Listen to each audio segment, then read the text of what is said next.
സന്തോഷിക്കാം. തൻ്റെ ലാസ്റ്റ് നിമിഷം ചെയ്ത പ്രവർത്തനം അള്ളാഹു ഏറ്റവും ഇഷ്ടപ്പെടുന്ന പ്രവർത്തനമാണ്. മഹാനായ ഉമർ ഖത്താബ് റളിയല്ലാഹു അൻഹു തൻ്റെ മോതിരത്തിൻ്റെ പീഠത്തിൽ ഇങ്ങനെ എഴുതി വെച്ചിരുന്നു, കഫാ ബിൽ മൗതി വായിളൻ യാ ഉമർ, ഉമറെ, നിന്നെ ഉപദേശിക്കാൻ മരണം ധാരാളം മതി. ഏത് നിമിഷമാണ്, എവിടെ വെച്ചാണ്, എങ്ങനെയാണ് മരിക്കുക എന്ന് ഒരാൾക്കും പറയാനും സാധ്യമല്ല. നമ്മളുള്ളവർ ചില മരണങ്ങൾ നമ്മെ ഇരുത്തി ചിന്തിപ്പിക്കുന്നതായിരിക്കും. അത്തരത്തിലുള്ള ഒരു മരണമായിരുന്നു ഈ അടുത്ത് മരണപ്പെട്ട ഒരു ഉസ്താദ്.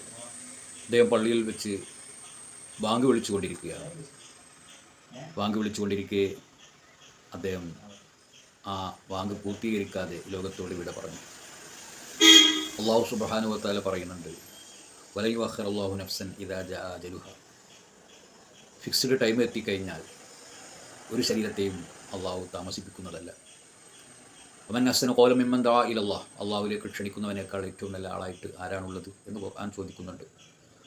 വാങ്ങി വിളിക്കുന്ന ആൾ സത്യത്തിൽ അള്ളാഹുവിലേക്ക് ആളുകളെ ക്ഷണിക്കുകയാണ്, നിസ്കാരത്തിന് ക്ഷണിക്കുകയാണ്.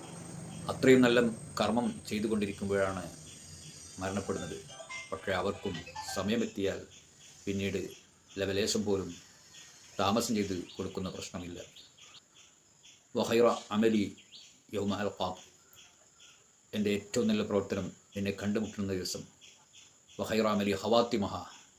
ലാസ്റ്റ് മൊമെൻറ്റിൽ ചെയ്യുന്ന പ്രവർത്തനം, അവസാന നിമിഷം ചെയ്യുന്ന പ്രവർത്തനം ഏറ്റവും നല്ല പ്രവർത്തനമാക്കണേ അല്ലാഹ് എന്നാണ് ഒരു സത്യവിശ്വാസി പ്രാർത്ഥിക്കുന്നതും പ്രാർത്ഥിക്കേണ്ടതും.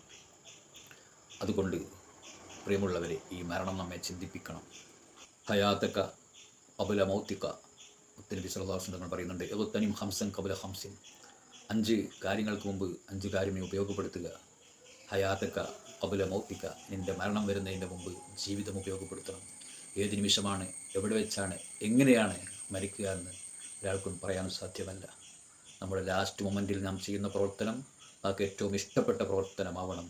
അല്ലാഹു അനുഗ്രഹിക്കുമാറാവട്ടെ. ആമീൻ ബിറഹ്മതിക യാ റഹ്മാൻ.